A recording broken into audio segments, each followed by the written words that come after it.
So harap guys, dito tayo sa straight up ito. So dito ang ready na ako nila sulod dito mo agi. Ayun no. So nag-order outfit ng mga pa-order ko. There standby na pag. So yun guys, out na tayo. Ito yung order ko, cappuccino. Street na to sa pitong palabas ko rin sa may silahan. Then guys, banda, tanaw-tanaw na rin silahan ko rin sa mga bata. Lasang kapit.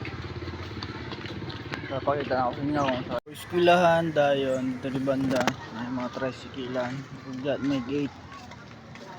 Ito rin banda na ikakahoyan pa no. Ito rin banda, huwag na ito mas dego na ay sa palengke diya po banda.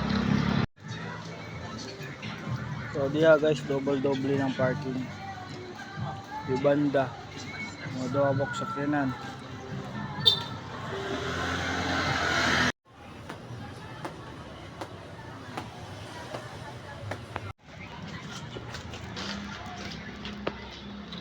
Yo, what up guys, is me one of ng Pilipinas na day no. So dito rin sa balay na ating manager tulog. So dito tayo na speaking at nandito tayo sa bahay niya tambay. So habang nagtatambay, coffee muna tayo mga katambay. Tambay nating mga ka-1LA natin dyan. So yun dito habang nagtatambay, coffee, chino, shake lang to. So nilagyan ng halagang 35 may 32 yung erdas. Nilagyan natin ng pearl, then nilagyan ng konting graham daw. So yun lang, tamang tambay.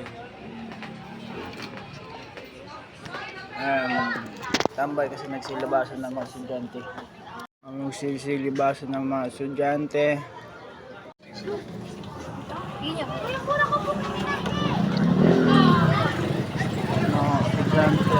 Mga estudyante nagsisilabasan.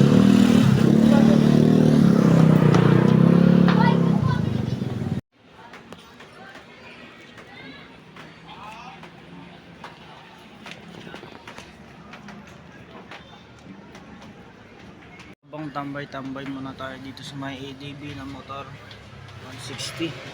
So yun, dito lang tayo sa harap ng bahay ng manager. So tambay pa rin, juice. Tambay is walang pera. Try natin hanggang tumambay tayo ng isang buwan no? So wala tayong pagpipirahan pag di tayo kumilos. Tama ba yun? So yun, tamang lumoni-moni ko na tingin kung saan sa lugar na kung saan ka masaya sa tatambay sa harap ng bahay.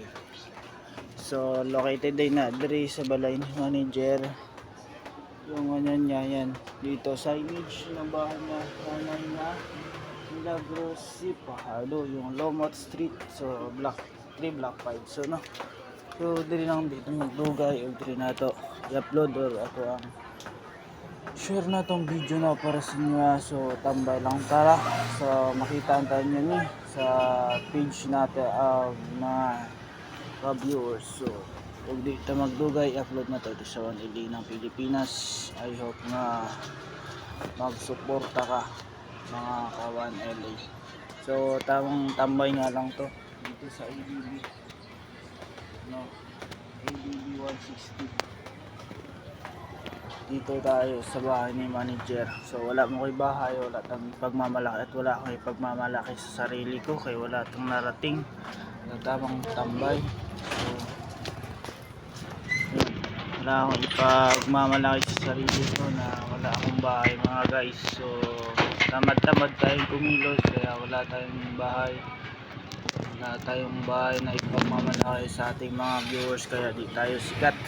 Ayan guys, I hope na mag-improve or mag-angat pa yung ating vlogging video na panood ng ating mga viewers. So hanggang dito lang po muna mga katambay. Bye bye and see you next vlogging video. Bye bye, subscribe.